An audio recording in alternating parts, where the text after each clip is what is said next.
Assalamualaikum warahmatullahi wabarakatuh. Saya Kamila Salsabila.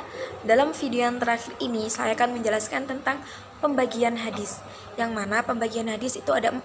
Yang pertama yakni ditinjau dari segi persambungan sanad. Lalu yang kedua ada kuantitas sanad atau ditinjau dari segi jumlah perawinya. Yang ketiga ditinjau dari kualitas sanad dan matan.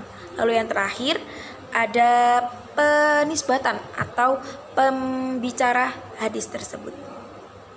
Dalam pembagian hadis yang pertama, dikatakan hadis itu ditinjau dari segi persambungan sanad, yang mana itu dibagi menjadi 2, yakni hadis muttasil dan hadis munqati. Hadis muttasil sendiri itu dikatakan hadis sahih ketika perawinya memenuhi 5 syarat, yang mana salah satunya yakni sambungnya sanad. Lalu yang kedua, hadis munqati.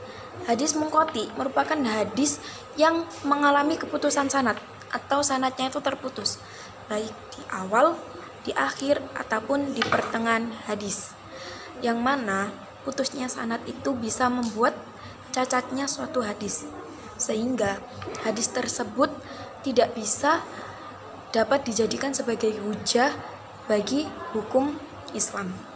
Lalu pembagian hadis yang kedua yakni ditinjau dari kuantitas sanad atau jumlah perawi.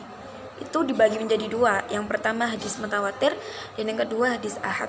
Hadis mutawatir sendiri yaitu hadis yang diriwayatkan oleh banyak perawi yang pada setiap tingkat sanadnya, yang menurut mereka semua itu mustahil atau tidak mungkin melakukan dusta.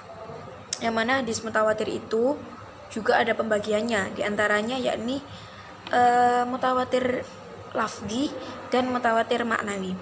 Lalu pembagian kuantitas sanad yang kedua ada hadis ahad.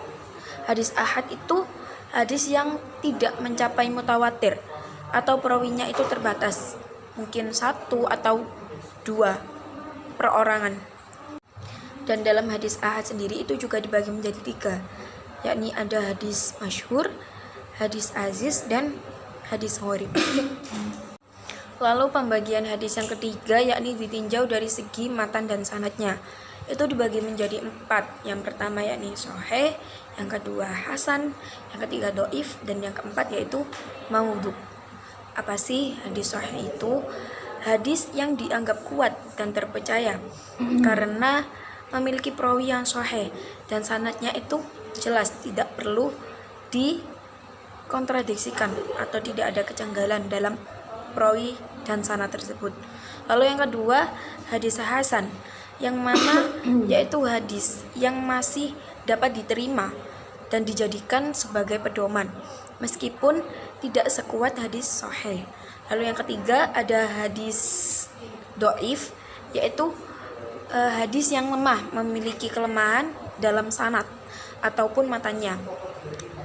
Lalu yang terakhir ada hadis maudhu, yakni hadis palsu, yang mana hadis tersebut itu direkayasa dan tidak memiliki sumber yang jelas yang dapat dijadikan sebagai sumber hukum.